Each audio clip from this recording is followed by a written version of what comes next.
Audio Smut Quickies. In and out in 10 minutes or less.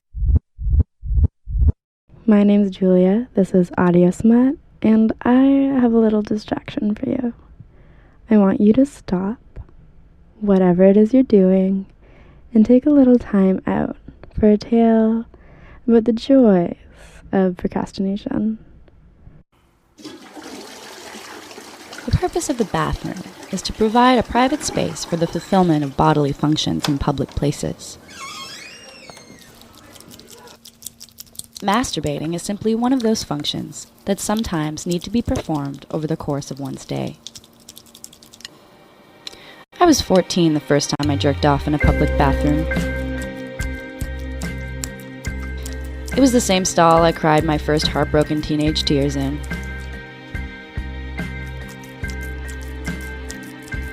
I was genuinely terrified when someone came in.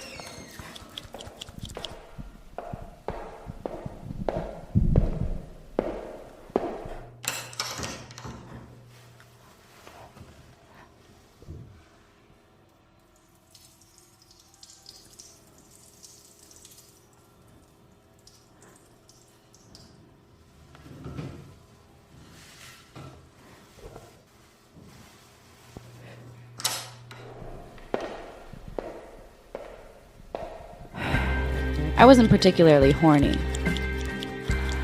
but I was determined to prove it could be done and to take pleasure in my secret knowledge that I had done it.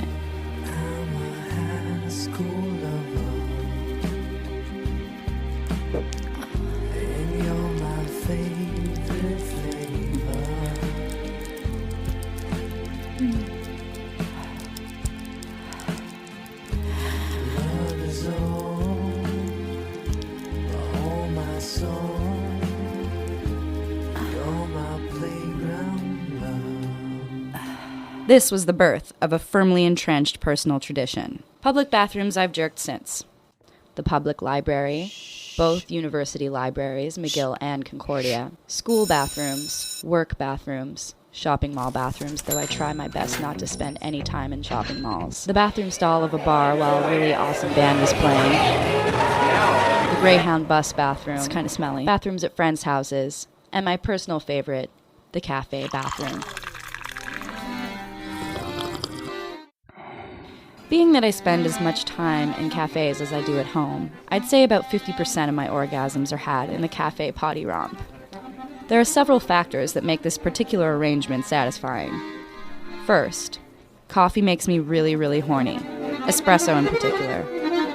Suddenly my nipples are pulsing, my legs are crossed, and my thighs are squeezing. Kid, we've got to get to a tree. This calls for some big scratching. And I feel like inadvertently rubbing myself up against table corners or chairs.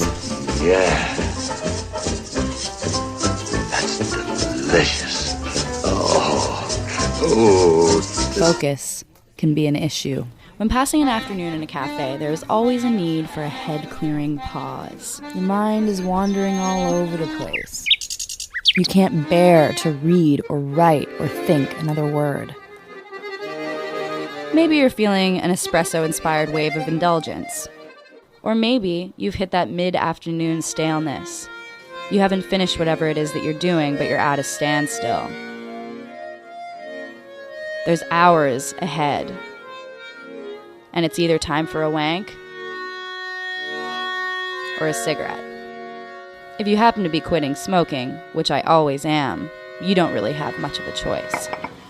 You walk to the bathroom, looking on the faces that look up and notice where you're going to, feeling that you have a secret. Most cafe bathrooms have an individual room with a closed, locked door situation, which is definitely more ideal than a big open room with somebody standing a foot beside you with only a slat of bathroom stall between you.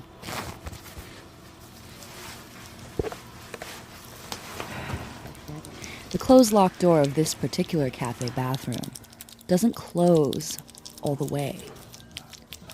The crack in the door evokes acute awareness of the line between the private enclave and the rest of the room. I stare at the crack in the door. The crack in the door makes me feel like I'm still in that room, rather than in a safe haven behind a locked bathroom door. It's like being in the bathroom stall almost, but a tad safer, because no one can actually tell what you're doing in there, even the people waiting in line. But you imagine that they might. That the cute barista knows that you've been in there for just a little bit too long, and that she's wet at the thought of it. You imagine that the first person in line is straining her ears for tiny whispers of evidence, that if she could watch you through that crack in the door, she would be, and she might be. And she might be rooting for your orgasm. She'd be waiting for it and hanging on every eavesdrop breath.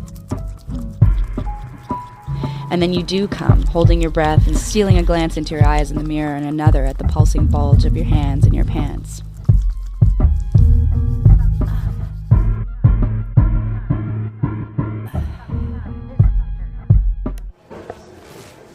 You lick your fingers. You're curious to see how your pussy tastes, and you think it might subdue the smell without totally washing it away. You unlock and open the door, shoot a knowing smirk at the first in line, settle back into whatever you were doing with a totally fresh perspective.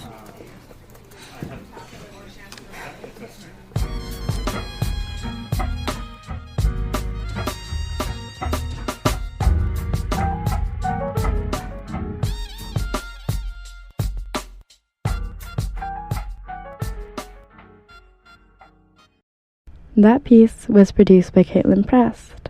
It was featured as part of In the Dark Radio's Porn for the Blind installation at the Latitude Festival in London. In the Dark is a collaborative project between a group of radio producers and enthusiasts who are dedicated to taking radio to strange places. Our season is almost done, but we have one last little treat for you. Love Maps, our final episode, is where we talk about the specific thing specific people need to get off. Audio Smut is produced by Caitlin Prest and Mitra Kaboli, with help from Jen Nig, Ray Dooley, and myself. We do this for free and with love. If you want to help us out, you can donate at audiosmut.ca. Now a word from our sponsor, BetterHelp. Have you ever thought about trying therapy? Talking to an impartial third party can be a really big help. Sometimes when problems feel so overwhelming, they can help you see things from a different perspective. When you want to be a better problem solver, therapy can help get you there.